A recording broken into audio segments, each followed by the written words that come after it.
Sir ने अभी कहा कि क्या संगठित से असंगठित तरफ सोच रहे हैं, ये सरकार का काम है। सरकार बिल्कुल सोचे, सामाजिक सुरक्षा देना सब सरकार की जिम्मेदारी है, उसको देख सोचना चाहिए। और टैक्स की बात है तो हम इनकम टैक्स भी देते हैं और जितने नागरिक सब टैक्स देते हैं वो भी हम देते हैं। सवाल एक और है कि जब ओपीएस की बात आती है सारे अर्थशास्त्री ओपीएस के बजट पर आ जाते हैं। देश के नेताओं को पेंशन मिलती है, कभी अर्थशास्त्री को जबान नहीं खुली है।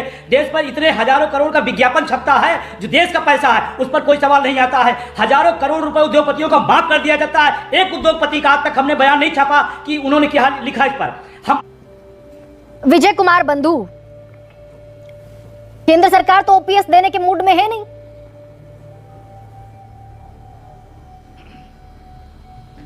जी बिल्कुल, और अच्छी बात है कि प्रवक्ता महोदय ने बहुत अच्छी बात स्पष्ट कर दिया कि हम ओपीएस नहीं देना चाहते हैं और यही बात देश का कर्मचारी सुनना चाहता है।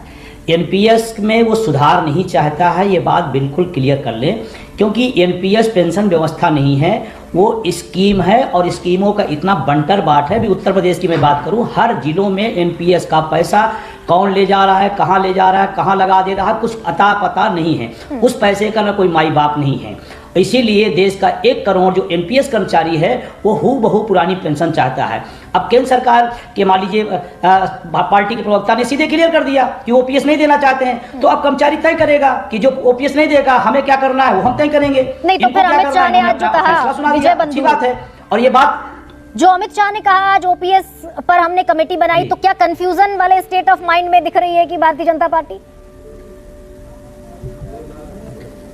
नहीं, गृह मंत्री साहब ने जो बात कही वो बिल्कुल क्लियर कही है कि हमने एनपीएस में सुधार के लिए कमेटी बनाई है और सुधार वही आएगा। सुधार कितना आता है, क्या आता है, वो कमेटी तय करेगी। और हम सब पूरे देश का कर्मचारी सुधार के लिए आंदोलन नहीं कर। 1 अक्टूबर की रैली आपने देखी होगी और वो स्वप्रेरित थी। देश का कोई कोना नहीं बचा था जहां से लोग उसके डिमांड के लिए ना आए हों। हमने किताबों में पढ़ा था कि कन्याकुमारी से कश्मीर तक भारत एक है। इस पेंशन आंदोलन ने वो करके दिल्ली के रामलीला मैदान में दिखाया। वो अपने हक के लिए आया था, अपने बुढ़ापे की लाठी आया था। और हम कहते हैं कि तमाम बातें आती है, बार बार दोहरी बातें की जाती है। कभी कभी कहा जाता है कि इसमें बहुत पैसा मिलेगा। मैं कहता हूं मैं बहुत पैसा नहीं चाहता, मैं पुरानी वाला कम चाहता हूं। क्यों आप ज्यादा देना चाहते हैं? पहला काम। दूसरा, कभी कभी कहेंगे जी, कभी कभी कहते हैं कि अब देश दुनिया का आर्थिक महाशक्ति बन रहा है। जब आर्थिक महाशक्ति बन रहा है तो फिर पैसे की क्या दिक्कत है? फिर आपको जब आर्थिक महाशक्ति भारत नहीं था तब देश के कर्मचारियों को पेंशन दी जा रही थी। और आज जब हम आर्थिक महाशक्ति बन रहे हैं और बनना चाहिए, हम धन्यवाद देना चाहेंगे, लेकिन उस आर्थिक महाशक्ति में हमारा क्या रोल है? हम टैक्स देंगे, हम से देश की सेवाएं देंगे, लेकिन जब बुढ़ापे की लाठी का सवाल आएगा तो आप बाजार के हवाले कर देंगे। ये बिल्कुल नहीं चलेगा। और देश का 1 करोड़ कर्मचारी ये बात समझ चुका है, वो हूबहू पुरानी पेंशन लेना चाहता है और उसके लिए उन्होंने बहुत सारे चीजें तमाम राज्यों में करके दिखाया है। हम कर्मचारी के पहले इस देश के नागरिक हैं, हम इस देश के वोटर हैं और हम अपने वोट का इस्तेमाल अपने मुद्दे के लिए करेंगे। और मैं बधाई देना चाहता हूं अपने संगठन, अपने साथियों को ओपीएस के कि पहली बार इस देश में जाति, धर्म, भाषा, क्षेत्र छोड़ करके लोग मुद्दों पर इकट्ठा हुए हैं। ये अपने आप में राजनीति के लिए एक नया विषय है और ये होगा। राजस्थान की बात मैं करूंगा, राजस्थान का एक कर्मचारी save OPS, save OPS, save OPS, घर घर घर घर नारा चल रहा है और वो कह रहा है कि हम अपनी ओपीएस को अपने वोट की ताकत से सेव करेंगे। तो ये 2024 के लिए विजय कुमार बंधु, ये मैं बताना चाह रहा हूं। हाँ, ये 2024 के लिए कितना बड़ा संकट केंद्र सरकार के लिए आप मान रहे हैं? मैं तो कहता हूं केंद्र सरकार ऐलान कर दे, हम सब स्वागत करेंगे, पुरानी पेंशन लागू कर दे। वो संकट क्यों पैदा करना चाहते हैं? और सच बताएं, 1 करोड़ लोग हैं, एक घर में 5 वोट है, 5 वोट सीधा 5 करोड़ वोट इस ओपीएस के पक्ष में खड़ा होगा। ये कन्याकुमारी से कश्मीर तय करेगा और संकट की बात नहीं है। हम अपने मुद्दे के लिए वोट करते हैं। हमें चुनाव में घोषणा पत्र दिया जाता है, हम घोषणा पत्र अपने देखते हैं कि हमारे लिए क्या है उसमें, हर आदमी। और अभी कहा जाता है कि भाई ओपीएस से दिक्कत हो रही, देश का अर्धसैनिक बल है, ओपीएस से वंचित है, देश के लिए लड़ता है, बॉर्डर पर देश की आन मान शान है। नहीं, लेकिन अगर विजय कुमार बंधु, आपको रोक रही हूँ, अगर केंद्र सरकार इस पर ओपीएस पर आगे नहीं बढ़ती तो आप उन पार्टियों के साथ जाकर खड़े हो जाएंगे जो ओपीएस का समर्थन कर रही है? आम आदमी पार्टी, कांग्रेस। 2024 में ऐसा होने जा रहा है क्या? सवाल जिन लोकतंत्र में क्या होता है, जो मुद्दे की बात करेगा उसके साथ स्वाभाविक रूप से लोगों का रुचि रहेगी। और हमारा तो अभियान चल रहा है vote for OPS. Vote for OPS का अभियान पूरे देश के अंदर चल रहा, हिमाचल में आपने देखा होगा, आपने बहुत बड़ा परिणाम वहां पर आपने देखा होगा और लोगों ने करके दिखाया। हाँ, कभी कभी गलत फहमी में लोग हो जाते हैं, हमारी संख्या कम होती है तो लोग सोचते हैं कि क्या होगा। अभी जैसे प्रवक्ता महोदय ने कहा कि हमारे पास और सारे विषय हैं, ठीक है आपके लिए और विषय होगा, लेकिन मेरे लिए जीवन मरण का प्रश्न है वो पुरानी पेंशन। और इस देश के तो में हमने सेवाएं दी, हम वहाँ सब काम करते हैं जो देश में योगदान होता है। जहाँ ओपीएस वहाँ वोट। जी बिल्कुल, बिल्कुल स्पष्ट है, बिल्कुल स्पष्ट। पवन कुमार जी, आपने भी कल जंतर मंतर पर एक प्रदर्शन किया और राष्ट्रीय स्वयंसेवक संघ का समर्थन रहा इस प्रदर्शन को कि भाई एनपीएस हटाओ, ओपीएस लेकर आओ, लेकिन बीजेपी साफ कह रही है कि हम ओपीएस नहीं लेकर आएंगे। अमित शाह कह रहे हैं ओपीएस पर कमेटी बना दी, तो कौन सा दबाव काम कर रहा है? नहीं, इस प्रदर्शन में जो भारतीय मजदूर संघ ने कल किया, अभी जो विजय बंधु जी बोल रहे थे, हम भी चाहते हैं कि इस देश के नए पुराने सभी कर्मचारियों को पुरानी पेंशन स्कीम मिलनी चाहिए, उस पर कोई इफर्ट नहीं चाहिए। सरकारें, वास्तविकता ये है कि पिछले 20 साल से 18 साल से ये योजना चल रही है। 10 साल बीच में कांग्रेस ने शासन किया और अगर मैं ठीक बताऊं तो आपको, ये दिसंबर 3 में ये योजना उस समय की सरकार लाई थी, किंतु लागू नहीं कर पाई।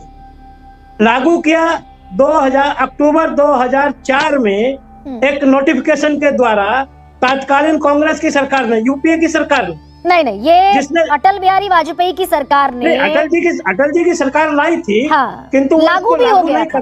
पवन जी, लागू भी हो गया था, इसलिए इसी को कंटिन्यू किया था यूपीए सरकार ने। मैडम मेरी निवेदन सुनिए प्लीज। अक्टूबर 2004 में एक नोटिफिकेशन के द्वारा इस स्कीम को लागू किया गया और 10 साल तक, 15 साल तक कांग्रेस आराम से चादर तान के सोई रही। अनेक प्रांतों में जैसे हरियाणा में ये स्कीम 2006 से लागू हुई, यानी शुद्ध कांग्रेस की सरकार ने लागू की। यानी आज राजनीतिक पार्टियों से हमारा निवेदन है कि इस मुद्दे पर राजनीति बंद करें, चाहे कांग्रेस हो, चाहे भाजपा हो, चाहे बाकी राजनीतिक दल हो। इस मुद्दे पर राजनीतिक रोटी सेकने की बजाय कर्मचारी के पेंशन की चिंता करें, क्योंकि एनपीएस में हम थोड़ा बहुत हम अपना कंट्रीब्यूशन करते हैं। सरकार कहती है हम 14% देते हैं, भाई तुम क्यों देते हो 14%? इस 14% के बदले में हमको पुरानी पेंशन स्कीम बहाल करो। सरकारें आज 14% का एक लॉलीपॉप देकर कर्मचारी को और रास्ते से भटकाने का प्रयास कर रही है। हम कह रहे हैं ये क्यों कर रहे हो? आज भी अनेक राजनीतिक दल की सरकार है, अनेक प्रदेशों में है। आज कोई राजनीतिक दल ये नहीं कर सकता कि हमारी सरकार नहीं थी, नहीं रही। सबकी सरकारें होते हुए भी कर्मचारी को तो आज तक पुरानी पेंशन बहाल नहीं हुई। अभी कुछ नहीं, तो ये केंद्र सरकार, एक सेकेंड पवन जी, आपने जो कल प्रदर्शन किया, ये माना जा रहा है कि भाई राष्ट्रीय स्वयंसेवक संघ का भी समर्थन इस बात को है कि ओपीएस बहाली होनी चाहिए, फिर भी अगर केंद्र सरकार इस पर रिजिड है कि नहीं देंगे ओपीएस। नहीं, मैडम आप इसको समझ लीजिए, भारतीय मजदूर संघ के प्रदर्शन को भारत के सरकारी कर्मचारियों का, चाहे केंद्र सरकार का हो चाहे प्रदेश सरकार का हो, उनका समर्थन है। हम उनके समर्थन के बल पर केंद्र सरकार से कह रहे हैं। कल सायंकाल निर्मला सीतारमण जी ने भारतीय मजदूर संघ को बुलाया, वो भी बता रही थी हमने कमेटी बनाई है, हम ये कर रहे हैं, हम वो कर रहे हैं। कमेटी बना करके, और एक दूसरा मुद्दा उठाना चाहता हूँ, विश्वास पाठक जी कह रहे थे हम नहीं दे सकते, कम से कम इनको तो नहीं बोलना चाहिए। अरे भाई, अपने एमएलए को जो 4 बार एमएलए बनता है उसको 4 बार की पेंशन देते हो, 4 बार सांसद बनता है उसको 4 बार सांसद की पेंशन देते हो। जो खुद लेते हैं पेंशन राजनीतिक नेता, वो दूसरों को देने में आनाकानी करते हैं। उनको देश की अर्थव्यवस्था दिखाई देने लगती है, उनको देश की परिस्थिति दिखाई देने लगती है। वो क्यों नहीं हिम्मत करते अपनी पेंशन छोड़कर जाने के लिए? क्यों विश्वास पाठक जी के पार्टी के सांसद और विधायक 4-4, 6-6 बार के सांसद विधायक 4-4, 6-6 बार की पेंशन लेते हैं? इनको ये कहते हुए भी संकोच नहीं होता? विश्वास पाठक के बारे में कुछ भी बोलेंगे, नहीं देंगे। विश्वास पाठक, ये सवाल तो बड़ा लाजमी सा पूछे जाने वाला सवाल है कि भाई ओपीएस को लेकर आपने ये जो स्विफ्ट टर्न लिया, कल आरएसएस के विंग ने जंतर मंतर पर प्रदर्शन किया, आज अमित शाह को बोलना पड़ा कि ओपीएस पर कमेटी बना दी, यानी कि आप झुनझुना पकड़ाना चाहते हैं और हल की तरफ नहीं जाना चाहते। विधायकों को देंगे, सांसदों को देंगे, प्रधानमंत्री को देंगे, राष्ट्रपति को देंगे, लाइफ लॉन्ग पेंशन, सरकारी कर्मचारी को नहीं देंगे। क्यों भाई? देखिए, इसके ऊपर भी बहस हो सकती है। अगर राष्ट्रपति से लेकर या जो सांसद है, विधायक है, इनकी पेंशन बंद करनी है तो उसका भी सर्वपक्षीय बैठक हो सकती है, उसके ऊपर भी विचार विमर्श हो सकता है। जैसा 2004 में ओपीएस को हटा के एनपीएस लाओ, ऐसा विचार हो गया था। देखिए अभी आप बार बार आरएसएस का उच्चारण कर रहे हैं। आरएसएस का पेंशन से कोई लेन देन है नहीं। भारतीय मजदूर संघ एक विंग है जो लेबर विंग है, जैसे Bharatiya Janata party political wing है। अब आरएसएस की बात ही निकली, इससे मैं बताना चाहता हूँ कि दशहरे के दिन आरएसएस के मुखिया परम पूज्य मोहन जी भागवत ने इसी सरकार की आर्थिक नीतियों की सराहना की। उन्होंने कहा कि 3.5 ट्रिलियन की जो इकोनॉमी हो गई है और 5 ट्रिलियन की हो रही है, वो अच्छी बात है। नहीं, मेरा सवाल तो अलग है। मेरा सवाल अलग है। एक सेकंड विश्वास पाठक, आपने खत्म कर दिया ना, आप एनपीएस ले आए, ओपीएस आपने खत्म कर दिया। आप कह रहे हैं कि समीक्षा हो सकती है सांसदों की, विधायकों की, राष्ट्रपति की, प्रधानमंत्री की पेंशन को लेकर। उसको लेकर तो कोई नोटिफिकेशन नहीं है। तो बड़ा सीधा सा सवाल है कि सरकारी कर्मचारियों की पेंशन से ही तकलीफ क्यों है? क्या तकलीफ है ये तो बताइए। देखो तकलीफ 2004 में देखी की थी, वो समीक्षा की गई। आज मैं आपको रेलवे का उदाहरण देता हूँ। रेलवे के जितने वर्तमान कर्मचारी है उससे ज्यादा रिटायर्ड लोगों को पेंशन सरकार को देनी पड़ती है, ठीक है, और वो भी करंट बजट के माध्यम से। इसलिए इसकी तकलीफ क्या है, 2004 को उसकी समीक्षा की गई, सभी दलों ने उसकी बात एक्सेप्ट करके वो आगे बढ़े। अभी सवाल ऐसा है, जो एनपीएस लाया है which is a step forward, उसमें क्या संशोधन किया जाए, आगे कैसा बढ़ा जाए, बजट का प्रॉब्लम कमेटी बनाई है। विश्वास पाठक, उसी को क्या मैं ये मानूं कि ओपीएस की तरफ वापस लौटने में सरकार के बजट का संकट है, ये माना जाए? Of course. तो फिर एक सवाल ये भी बनता है कि 10 लाख करोड़ जो है वो अरबपतियों का माफ कर देगी सरकार, और 2 लाख करोड़ का मात्र बजट है सरकारी कर्मचारियों की पेंशन का, उसका बजट नहीं। गरिमा जी, आप जैसे सीनियर पत्रकार ने ऐसी बात नहीं करनी चाहिए। वो माफ नहीं किया है। अकाउंटिंग में राइटिंग ऑफ होता है, इसका मतलब वो लायबिलिटी खत्म हो गई, ऐसे नहीं है। That amount is still recoverable. देखो बिजनेस प्रैक्टिसेस में जो चीजें होती है वो होती है, उसको सरकार आड़े हाथ डील कर रही है। इसलिए उसका इससे कंपेयर करना आपके जैसे पत्रकार ने ऑफ किया ना, गलत है। विश्वास पाठक, पेंशन का सवाल है, इसीलिए बोल रही हूँ। Right of NPA, non performing asset, non performing asset में आप डाल देंगे। राइट ऑफ का मतलब होता है, राइट ऑफ का मतलब बैलेंस शीट में से उसको क्लीन अप किया गया है, liability still remains there, enforcement of recovery still going on. ये बेसिक चीज पहले आप समझ लो। तो 5 साल में 10 लाख करोड़ का अनाज दे देंगे तो ठीक है। जैसे पत्रकार एक और बात समझ, फिर एक और बात का जवाब दीजिए। 10 लाख करोड़ रुपए का अनाज बांट देंगे 5 साल में, 2 लाख करोड़ का पेंशन नहीं देंगे, क्यों भाई? नहीं, देखिए फूड सिक्योरिटी, मेडिकल सिक्योरिटी और फाइनेंशियल सिक्योरिटी, इसके लिए सरकार कटिबद्ध है, लोगों को दे रही है। केवल पेंशन ये कोई डिसाइडिंग फैक्टर है नहीं। आज जो पेंशन की आप बात कर रहे हैं, उसके अलावा भी काफी चीजें केंद्र सरकार जनता को दे रही है और जनता उससे खुश है। इसलिए बार बार जनता नरेंद्र मोदी जी के साथ में है। अभी सवाल ऐसा है, कांग्रेस के पास कोई मुद्दा बचा नहीं है, इसलिए वो ओपीएस की तरफ मुद्दा भटका रही है, तो फिर लेकिन उससे आने वाले इलेक्शन पे कोई फर्क नहीं पड़ेगा। तो फिर अमित शाह ये कहते हैं भाई प्रेस कॉन्फ्रेंस में कि we are not going to review, हम नहीं सोचेंगे ओपीएस पर। वो कमेटी की बात फिर नहीं करनी चाहिए। ओपीएस पर अगर इतना रिजिड स्टैंड है सरकार का, तो कहें देश के गृह मंत्री कि नहीं देंगे ओपीएस। अमित भाई ने फैक्ट ही आपके सामने रखी है कि एनपीएस के ऊपर पार्लियामेंट में हमने एक कमेटी बनाई है जिसके अध्यक्ष सेक्रेटरी फाइनेंस है। वो सिर्फ उन्होंने फैक्ट रखी है, वो एनपीएस और ओपीएस मुद्दे में इलेक्शन का मुद्दा नहीं बनाना चाहते हैं, और हमारे लिए वो बड़ा मुद्दा भी नहीं है। हम लोग तो डेवलपमेंट की राजनीति कर रही है, जिसमें 10% जो सरकारी कर्मचारी है, उसके साथ साथ 90% जो ऐसे कर्मचारी जिनको पेंशन का लाभ नहीं मिलता है। सभी का विचार करते हुए सबका साथ सबका विश्वास जब हम कहते हैं, वो यही हमारी पॉलिसी है। ठीक है विश्वास पाठक, बहुत छोटा सा रिएक्शन। पवन कुमार जी, आप बोलना कुछ चाह रहे हैं, बता दीजिए। सरकार ओपीएस के कतई खिलाफ। सरकार जिस ढंग से सोच रही है, मुझे लगता है विश्वास पाठक जी ने किसी वित्त मंत्री से वार्ता नहीं की।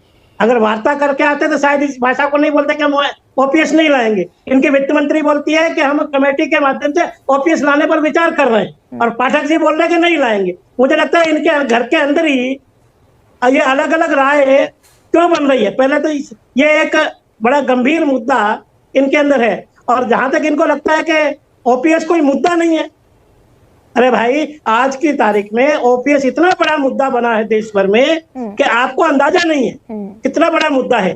कर्मचारी की पेंशन से ही आप देश चलाना चाहते हैं, और अगर आप रिटायर्ड पर्सन की परचेजिंग पावर बढ़ाएंगे, उसको पेंशन देंगे, तो क्या वो देश की अर्थव्यवस्था में योगदान नहीं करेगा? आप ये चाहते हैं उसको 5 किलो का राशन दे दें और उसको पेंशन नहीं दे। अरे भाई, पेंशन दे दो, वो राशन खरीद लेगा, अपना खरीद लेगा, परचेजिंग पावर बढ़ेगी तो देश की अर्थव्यवस्था में अपना योगदान करेगा। रोजगार दे दीजिए, उस पर सोचिए, शिक्षा दे दीजिए, मुफ्त राशन की जरूरत नहीं पड़ेगी। ऐसे में देश रत्न निगम, क्या अब मुझे और मेरे दर्शकों को ये एनपीएस और ओपीएस का ये जो गड़बड़ झाला है ये थोड़ा समझाइए। आरबीआई कहता है कि ओपीएस अगर राज्य सरकारें लागू करेंगी तो अन्यायपूर्ण व्यवस्था है, राज्यों को देना पड़ेगा तकरीबन 4.5 गुना तक ज्यादा बजट का हिस्सा। केंद्र सरकार भी यही कह रही है, लेकिन विरोधी जो सरकारें हैं, गैर बीजेपी सरकारें, वो लागू कर रही हैं धड़ल्ले से। तो what is actual impact on Indian economy, या ये सिर्फ पॉलिटिक्स के चलते खेल चल रहा है? नहीं, इम्पैक्ट तो इकोनॉमी पे होगा, में कोई दो राय नहीं है। मैं आपको ये कहना चाहता हूं आपके श्रोताओं को कि देखिए, सबसे बड़ी बात यह है कि ओल्ड पेंशन स्कीम के संग एक मूलभूत गलती सरकारी तंत्र द्वारा की गई थी कि ये एक डिफाइंड कंट्रीब्यूशन के तौर पे इसको माना गया था, यानी कि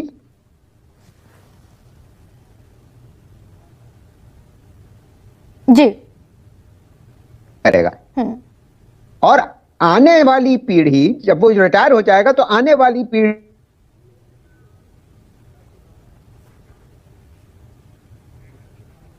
कोई पेंशन स्कीम इस प्रकार नहीं चलाई है। कंट्रीब्यूशन मुलाजिम जो कार्यकर्ता है वो भी देता है और जो एम्प्लॉयर है वो भी देता है, उससे एक फंड इकट्ठा होता है। मूलभूत गलती ये हुई थी ओपीएस के सोच के संग जब शुरू किया गया था कि कंट्रीब्यूशन कुछ आ ही नहीं रहा था तो मुलाजिम है, इस तरीके से कोई पेंशन स्कीम नहीं चलती। और ये कहना जो अभी इस कार्यक्रम में आपको सुनने को आया कि अरे हमने टैक्स तो पे किया था तो इसलिए हमको ओपीएस मिलना चाहिए। अरे क्या 91% लोग जो हमारे देश में बिना पेंशन के जीते हैं और जीते रहे हैं और जीते रहेंगे, लगता है चाहे कोई सरकार आ जाए, क्योंकि कोई सरकार इसके 91% के बारे में नहीं असंगठित क्षेत्र में सोच रही है। वो क्या टैक्स नहीं देते? क्या हम आप ही सिर्फ टैक्स देते हैं जो डायरेक्ट टैक्स देते हैं? तो देखिए, एक एनपीएस के संग भी प्रॉब्लम है, इसमें कोई दो राय नहीं है, क्योंकि ये जो 40% आखिर में कटौती हो जाती है और उसके बाद उसमें जो आमदनी आती है महीनेवार, वो पूरा नहीं पड़ सकता। और सबसे बड़ा अंतर एनपीएस ओपीएस के बीच में यही रहा है और रहेगा।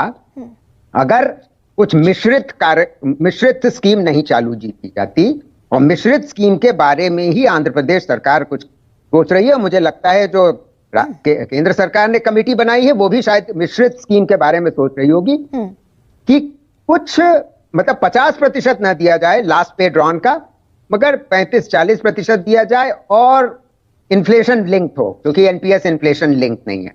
लेकिन सर, यहाँ पर ये तो ओपीएस और एनपीएस की खामियां खूबियां हो गई, लेकिन यहाँ पर एक सवाल ये भी तो जायज बनता है कि जब 2 लाख करोड़ रुपए 81 करोड़ 35 लाख लोगों को मुफ्त राशन दिया जा सकता है, और जिस एनपीए की अभी मैं बात कर रही थी 10 लाख करोड़ राइट ऑफ हो सकता है, there so many other expenditures. OPS को लेकर बजट का जो रोना है वो कितना जायज है? बिल्कुल जायज नहीं। और खासतौर से ये खर्च तो आगे आते हुए जेनरेशंस को दिया भार उठाना पड़ेगा, बिल्कुल भी जायज नहीं, और इसमें कोई दो राय नहीं। इसलिए इस सरकार को 2-3 चीजें करनी आवश्यक है। पहली चीज, और मैं दोहरा रहा हूं अपनी बात, कि 91% लोग जो भी टैक्स देते हैं वो जीएसटी नहीं देते क्या? सुबह से शाम तक कुछ भी खरीदते हैं क्या जीएसटी नहीं देते? वो उनको पेंशन नहीं मिलनी चाहिए? उसके बारे में कोई सरकार ने, पिछली सरकार या इस सरकार ने सोचा नहीं सोचा है। और क्या हमारे विजय कुमार जी और उनकी संस्था इसके बारे में सोच रही है? तो पहली चीज तो ये। देश को सोचना है। दूसरी बात यह है कि एनपीएस में बदलाव लाना पड़ेगा, और मगर यह झगड़े का स्रोत बना रहेगा, इसमें कोई दो राय नहीं। कोई भी आप सरकार ला दिए, एनपीएस को आप खत्म कर नहीं सकते। आखिरी बात मैं यह कहना चाहता हूं कि 22 दिसंबर 2003 को सरकार ने नोटिफिकेशन कर दिया था अटल जी की सरकार में, और 1 जनवरी 2004 से वो लागू हो गया था। लागू हो गया था, इंप्लीमेंट हो गया था, क्योंकि वो 22 दिसंबर 2003 को नोटिफाई हो गया था। तो गलतियां और खामियां दोनों स्कीमों में हैं। इसी वजह से इतना मुद्दा ये सरकार के सामने अब खड़ा हो गया है। लेकिन मैं एक और सवाल संतोष जी पूछ रही हूं आपसे कि केंद्र सरकार नहीं करेगी तो जहां जहां गैर बीजेपी की पार्टियां, गैर बीजेपी सरकारें आती जाएंगी, वो अपने अपने स्टेट्स में लागू करती जाएंगी, तो ये पॉलिटिकल रिफ्ट को भी बढ़ाने का एक जरिया बनता जाएगा क्या? बिल्कुल, इसीलिए पूरे देश को सोचना है। सारी पॉलिटिकल पार्टीज को मिलकर सोचना है। इसी वजह से फिर से दोहरा रहा हूं, तीसरी बार कह रहा हूं, क्या संगठित क्षेत्र के बारे में कौन से संगठन सोच रहा है? क्या विजय कुमार जी का संगठन सोच रहा है, या भारतीय मजदूर संघ सोच रहा है, या all India trade union Congress सोच रही है? मैं ये सवाल सारे इस कार्यक्रम के प्रवक्ताओं से पूछना चाहूंगा। तो सरकार ओपीएस पर वापस नहीं जाना चाहती क्योंकि बजट का इशू है, और बाकी सब चीजों के लिए बजट है सरकार के पास। संतोष मेहरोत्रा, बहुत छोटा सा बात। बिल्कुल आप सही कह रही हैं, यही बहुत दुखदाई बात है। आप इसको दोहरा रही हैं और ये सत्य है, इसमें कोई दो राय नहीं है। ये दुखदाई है। बहुत छोटा सा विजय बंधु, बहुत छोटा सा रिएक्शन दीजिए। हमें सवाल इस बात का नहीं है, हम नहीं उनके विरोध में हैं। हम कहते हैं सरकार का काम है, लोक कल्याणकारी राज्य में ये वेलफेयर का काम है, हमें भी दे उन्हें भी दे। कौन रोकने जा रहा है? आपको नहीं देना चाहिए। ठीक है, विश्वास पाठक, ऐसे में देर सवेर, ऐसे में जितना गंभीर ये मुद्दा दिख रहा है, सरकारें इस पर चुनाव जीत रही हैं, पार्टियां, पॉलिटिकल पार्टीज, तो क्या रीथिंक करने की सिचुएशन में अब बीजेपी भी आकर खड़ी हो गई है? और इसीलिए देश के गृह मंत्री कह रहे हैं कि कमेटी बना दी। कल निर्मला सीतारमण ने भी यही कहा कि सोच रहे हैं। देखिए, अगर राजस्थान में ओपीएस को वापस लाने की बात की जाए है तो घोड़ा मैदान नजदीक है। राजस्थान में किसकी सरकार आ रही है देख लो। केवल 10% सरकारी कर्मचारियों के भरोसे पे इलेक्शन इधर के उधर नहीं होते हैं। वो भी सेंसिबल लोग होते हैं, वो भी सोच समझ के वही सोचेंगे कि जहां पर नरेंद्र मोदी जी की एक मजबूत सरकार है, देश को आगे ले जा रही है, फिस्कल डिसिप्लिन ला रही है, लार्जर इंटरेस्ट में भारतीय जनता पार्टी को सपोर्ट करना वो उनकी जिम्मेदारी है। हमें तो विधायकों की, सांसदों की पेंशन खत्म करने की तरफ बढ़ रही है फिर सरकार, इस फिस्कल डेफिसिट को अगर और इवॉल्व करना है? नहीं, मैं कांग्रेस से अनुरोध करता हूं कि वो मांग उठाए, हम उसके ऊपर जरूर विचार करेंगे। अगर कंसेंसस बनता है तो वो भी बंद कर देंगे। उसकी तरफ आप सुमोटो एक्शन के जरिए भी ये मुद्दा हल हो सकता है अगर सरकार फिस्कल डेफिसिट को लेकर इतनी गंभीर है। लेकिन ये तय है कि 2024 की बिसात पर जब राजनीतिक पार्टियां खड़ी होंगी तो ओल्ड पेंशन स्कीम का ये मुद्दा एक बड़ा मुद्दा होगा। 10 दिसंबर भी महत्वपूर्ण तारीख, जिसमें देश भर के तमाम सरकारी कर्मचारी एक बार फिर दिल्ली के रामलीला मैदान में जुटेंगे। सबसे बड़ा सवाल में